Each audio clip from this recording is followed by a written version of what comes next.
এবার টুপি পরানোর পালা সিভিকদের, একদম স্ট্রেট টুপি পরানোর পালা, যে কোনো না কোনো সার্টিফিকেট দিয়ে, কোনো না কোনোভাবে রিওয়ার্ডেড করে, কোনো না কোনোভাবে ট্রেনিং দিয়ে আবার আশার ছলনে বলি একটা অঙ্ক তৈরি করা হচ্ছে সিভিকদের নিয়ে।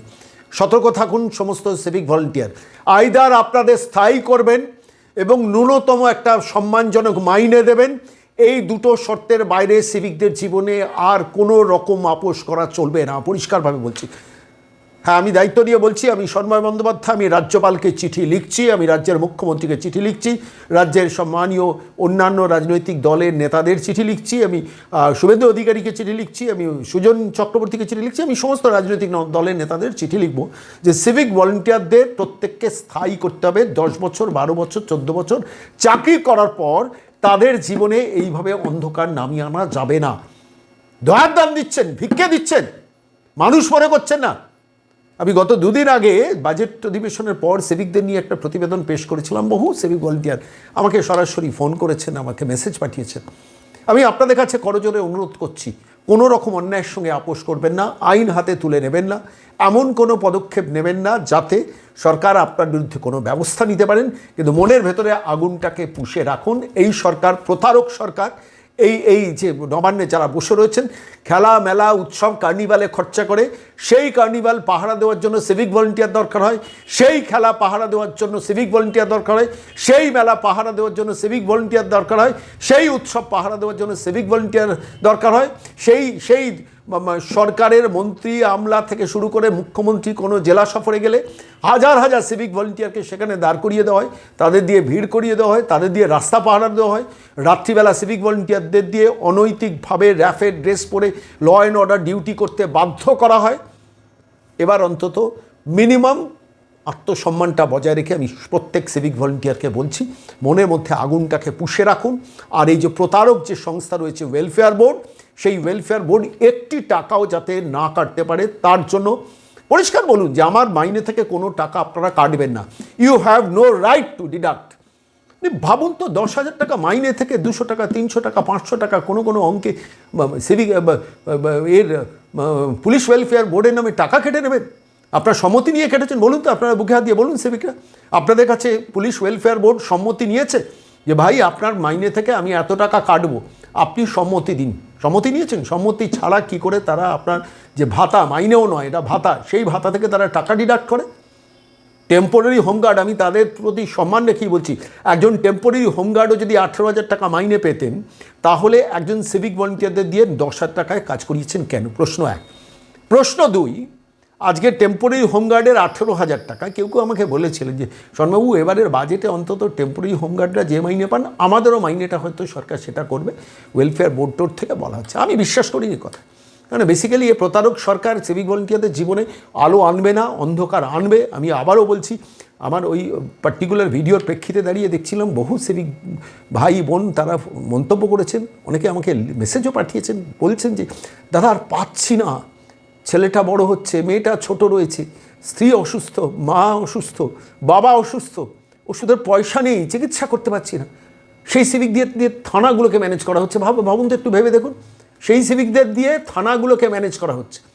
আমি গতকালও বলেছিলাম, আমি আবারও বলছি যে ভাবুন যে যে সরকারি স্কুলগুলোতে চাকরি চলে গেল 25,753, তাদের মধ্যে তথাকথিত যাদের দাগি চিহ্নিত করেছে সুপ্রিম কোর্ট, এবং তারপর তাদের চাকরি চলে যাওয়ার পর এ রাজ্যের সরকার, নবান্নের 14 তলার ওই মহিলা মুখ্যমন্ত্রী, তিনি কি বলেছিলেন যে গ্রুপ ডি যারা স্কুলের চাকরি চলে গেছে তাদের 20,000 টাকা করে দেবো। আচ্ছা বলুন তো, একটা স্কুলের গ্রুপ ডি কর্মচারী যারা টাকা দিয়ে চাকরি পেয়েছে তাদের কম্পেনসেশন হিসেবে মাসে মুখ্যমন্ত্রী 20,000 টাকা অ্যানাউন্স করলেন। এটা ভাবুন, নিজেরা নিজেদের হৃদয়কে প্রশ্ন করুন, তাদের কম্পেনসেশনের জন্য মাসে আমি 20,000 টাকা করে দেবো বলেছেন কিনা রাজ্যের মুখ্যমন্ত্রী।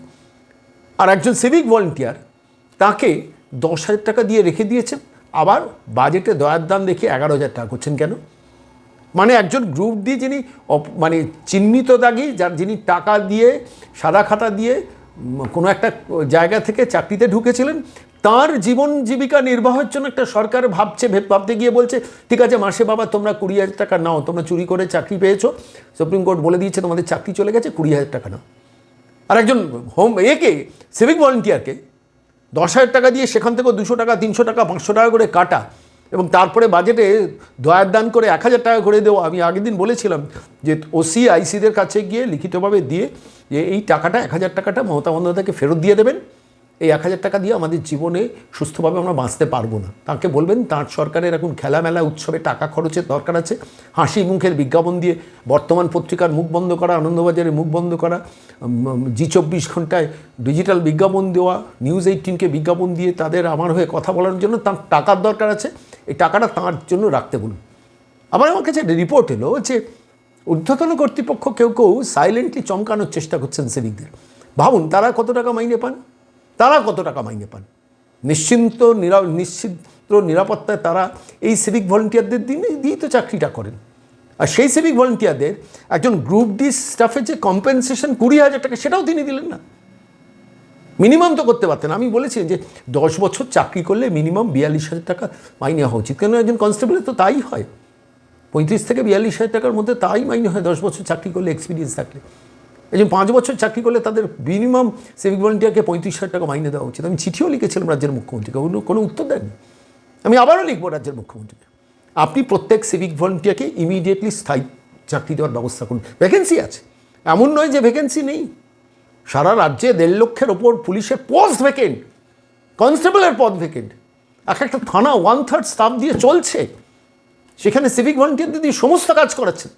বহু সিভিক ভলেন্টিয়ার আমাকে বলেছেন রাত্রিবেলা র্যাফের ড্রেস পরিয়ে পড়াচ্ছেন, যা নিয়ম বহির্ভূত। এখন পুলিশের ট্রেনিং, সিভিক ভলেন্টিয়ারদের ট্রেনিংয়ের ব্যবস্থা করছেন, গাজরের হালুয়া সামনে ঝুলিয়েছেন, আবার টোপ, আবার টুপি। আবার দেখছি কোনো জায়গায় কোনো সিভিক বন্ধু স্বাভাবিকভাবে তার জীবনে তো সবই হারিয়েছে, বড় কর্তা ডেকে একটা সার্টিফিকেট দিচ্ছেন। আমি ছবিটা আপনারা দেখছেন, বড় কর্তা ডেকে সার্টিফিকেট দিচ্ছেন। সেই সার্টিফিকেটে আপনার সন্তানের ভরণ পোষণ হবে, আপনার বাবা মার ভরণ পোষণ হবে, আপনার স্ত্রী একটু ভালো করে রান্নাটা করতে পারবে। একটু ভাবুন তো, বা আপনার স্বামী যদি অসুস্থ থাকেন তার চিকিৎসাটা আপনি করতে পারবেন, আপনি সিভিকের যদি ভলেন্টিয়ার হন। আমি বলছি কোথায় থামবেন এ মহিলা? এই সরকারের টাকা নেই এমন তো নয়, আমি আপনাদের তথ্য দিয়ে দেখাবো। একটু দয়া করে আমার সঙ্গে যোগাযোগ রাখবেন, আমরা এই প্রতিবেদনগুলো পেশ করব, দেখবেন কিভাবে সরকার বাজে টাকা খরচ করে। আমি একদম তথ্য দিয়ে আপনাদের কাছে প্রমাণ দেবো। অথচ সেই টাকাটা সিভিক ভলেন্টিয়ারদের মিনিমাম 32,000 টাকা 35,000 টাকা মাইনে করতে পারতেন, স্থায়ী করতে পারতেন। আপনি তো থানা তাদের দিয়ে চালাচ্ছেন। আপনি বলুন সিভিক ভলেন্টিয়ার বলুন, আপনাদের প্রকাশ্যে বলতে হবে না, রাত্রিবেলা আপনাদের দিয়ে ডিউটি করানো হয় না, স্পেশাল রেডে আপনাদের নিয়ে যাওয়া হয় না। আমি প্রচুর ছবি আমার হাতে আছে, আমি দেখাতে চাইছি না। আমি কোনো সিভিক ভলেন্টিয়ারে যাতে কোনো সমস্যা নয়, আমি ছবিগুলোও দেখাবো না, ডকুমেন্টগুলো দেখাবো না, আমার কাছে আছে।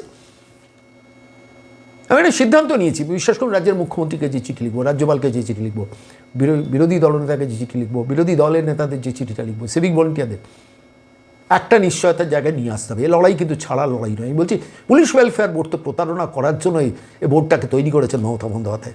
জাস্ট আপনার মাথায় একটা করে টুপি পরিয়ে দেওয়া, এই দেখো পুলিশ ওয়েলফেয়ার বোর্ড এই করেছে, এই মরে গেলে তুমি আগে 3 লাখ পেতে, মরে গেলে আবার 5 লাখ টাকা পাবে, তাতে তুমি আরও একটু ভালোভাবে বাঁচতে পারবে। কতটা নির্লজ্জ বলুন তো। একজন সিভিক মানুষ বন্ধু মারা গেলে তার পরিবার 5 লাখ টাকা পড়বে, তাদের সেই সিভিকের লাভটা কী হবে? তার জীবনটা তো শেষ হয়ে যাচ্ছে, তার জীবনটা শেষ করে দিচ্ছেন আপনি। আর তারপর মরে গেলে 3 লাখকে 5 লাখ করা নিয়ে প্রচার করবেন police welfare board, Bijiteshwar Raut, Shantanu Sinha Biswas কতবার পেয়েছেন, এক্সটেনশন পেয়েছেন শান্তনু সিনহা বিশ্বাস, কতবার কালীঘাট থানায় কত বছর ধরে টানা বসে দেখেছেন। মমতা বন্দ্যোপাধ্যায়কে মা বলে নিজের অ্যাসিস্ট্যান্ট থানার বড় কর্তা থেকে অ্যাসিস্ট্যান্ট কমিশনার অফ পুলিশ, সেখান থেকে ডেপুটি কমিশনার অফ পুলিশ, সেখান থেকে এক্সটেনশন, মাসের পর মাস, বছরের পর বছর সুযোগ সুবিধা তো আপনারা নিয়ে গেছেন। কে দিয়েছেন এই সিভিক ভলেন্টিয়ারদের? কে দিয়েছেন বলুন, বুকে হাত দিয়ে বলুন এই সিভিক ভলেন্টিয়ারদের এই দিয়েছে। 11,000 টাকা মাইনে দিচ্ছেন। এই সরকার যদি কোনোভাবে ক্ষমতায় আসেন, আপনারা মিলিয়ে নেবেন এই সরকার আগামী 3, 4, 5 বছর, ঈশ্বর করুন যেন এই সরকার ক্ষমতায় না আসে, এই সরকার ক্ষমতায় আগামী 3, 4 বছর আপনাদের জন্য কিচ্ছু করবে না। বাজেটের আগে একটু ভালো করে ভাবুন, এইটা আমাকে বারবার ভাবিয়েছে।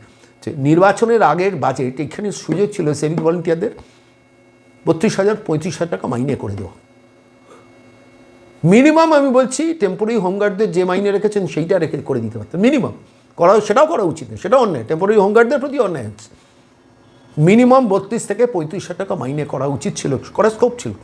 নির্বাচনের আগে তিনি করলেন না, নির্বাচনের পরে কি করবেন, হাতে মাথা কাটবেন। আপনি দেখে রাখবেন মিলিয়ে নেবেন আমার কথাগুলো। আপনারা যারা সিভিক বন্ধুরা আছে, যদি নির্বাচনের পরেই মহিলা ক্ষমতায় আসেন, আগামী 4-5 বছর কিচ্ছু করবে না। এই মহিলাকে সরানোর জন্য, একে ক্ষমতা থেকে সরানোর জন্য আপনারা মনের মধ্যে আগুনটা পুষে রাখুন। পোস্টাল ব্যালট আপনাদেরও থাকলে কোনোভাবে পোস্টাল ব্যালট নেতাদের হাতে দেবেন না। আর এই মহিলাকে ক্ষমতা থেকে সরাতে হবে। যাকে ইচ্ছে ভোট দিন, যিনি জিতবেন তাকে জেতান। তা নাহলে এই জিনিস উনি এটা করবেন, উনি করেছেন। আমি একাধিক উদাহরণ দিয়ে আপনাদের জন্য প্রতিবেদন পেশ করবো। আর একটা নাম্বার আপনারা নোট করে রাখুন, 9830426078, 9830426078। এই নাম্বারে সিভিক বলে আমার কাছে আপনার নাম বলারও দরকার নেই, এলাকাটা লিখে দেবেন, পেথুয়া ডৌরি বা মুর্শিদাবাদ বা ইংলিশ বাজার বা কাকদ্বীপ, যাই হোক লিখে পাঠিয়ে আসবেন। নাম দরকার নেই, আমি নাম জানতেও চাই না। আমি আপনাদেরকে যে তথ্যগুলো দেবো যে কীভাবে টাকা নষ্ট করছে, আর আমি যে লড়াইটা সিভিকদের নিয়ে করব, সেই তথ্যগুলো আপনাদের দেবো। আপনাদের কোনো পরিচয় প্রকাশ্যে আসবে না, কিন্তু 9830426078 একটা সিভিক এলাকার নাম, ধর দুর্গাপুর, লিখে পাঠিয়ে দিন। সিভিক লিখে পাঠিয়ে দিন যে বাঁকুড়ার কোনো একটা গ্রাম, সেখানে লিখে পাঠিয়ে দিন। এইটুকু করুন, আপনাদের কাছে আমি নিয়মিত তথ্য দেবো। আমি বলছি সিভিকদের প্রত্যেককে স্থায়ী করতে হবে, আর মিনিমাম 32 থেকে 35,000, মিনিমাম 35,000 টাকা মাইনে করতে হবে। 5 বছর চাকরি হলে 35,000, 10 বছর চাকরি হলে 42,000, তার সঙ্গে কোনো আপোষ নয়। আর আবারও আপনাদের কাছে বলছি, আপনাদের চিঠি লিখতে হবে না, কারণ আপনাদের চিঠি লিখলে আপনাদের ওপর এরা নিষ্পেষণ চালাবে না। আমার কাছে কিছু খবর এসছে, বিভিন্ন হায়ার লেভেলের অফিসাররা সিভিকদের একটু প্রচ্ছন্নভাবে চমকাচ্ছেন। ফাঁদে প্রভোকেশনে পা দেবেন না। আমি আপনাদের বলছি, আমি আপনাদের জন্য লড়াই করব। আমি রাজ্যের মুখ্যমন্ত্রীকে চিঠি লিখছি, আপনাদের সঙ্গে এই প্রতিবেদন পেশ করি, রাজ্যের মুখ্যমন্ত্রীকে চিঠি লিখছি, এবং সেই চিঠির কপি পেয়ে যাবেন আপনারা। আবার বলছি, এই নাম্বারটা ভালো করে নোট করে রাখুন, 9830426078। এই নাম্বারে সিভিক এলাকার নাম, ধরুন সিভিক আছে, আপনি পোস্টেড আছেন কসবা, সিভিক কসবা, নাম লেখার দরকার নেই। আমার দায়িত্ব রইল আপনার কাছে পৌঁছে যাওয়া। প্রত্যেকটা আমার প্রত্যেক দিন আমার কাজের মধ্যে আমি ঠিক করেছি 1 ঘন্টা করে সিভিক ভলেন্টিয়ারদের এই জীবন জীবিকার লড়াইয়ের জন্য লড়ব। আর অবশ্যই আপনারা তথ্য দিয়ে সাহায্য করবেন। প্রচুর তথ্য আপনারা দিচ্ছেন, আরও তথ্য দিয়ে সাহায্য করবেন। মনের আগুনটা জেলে রাখুন, বাকি লড়াইটা আমি বুঝে নেব।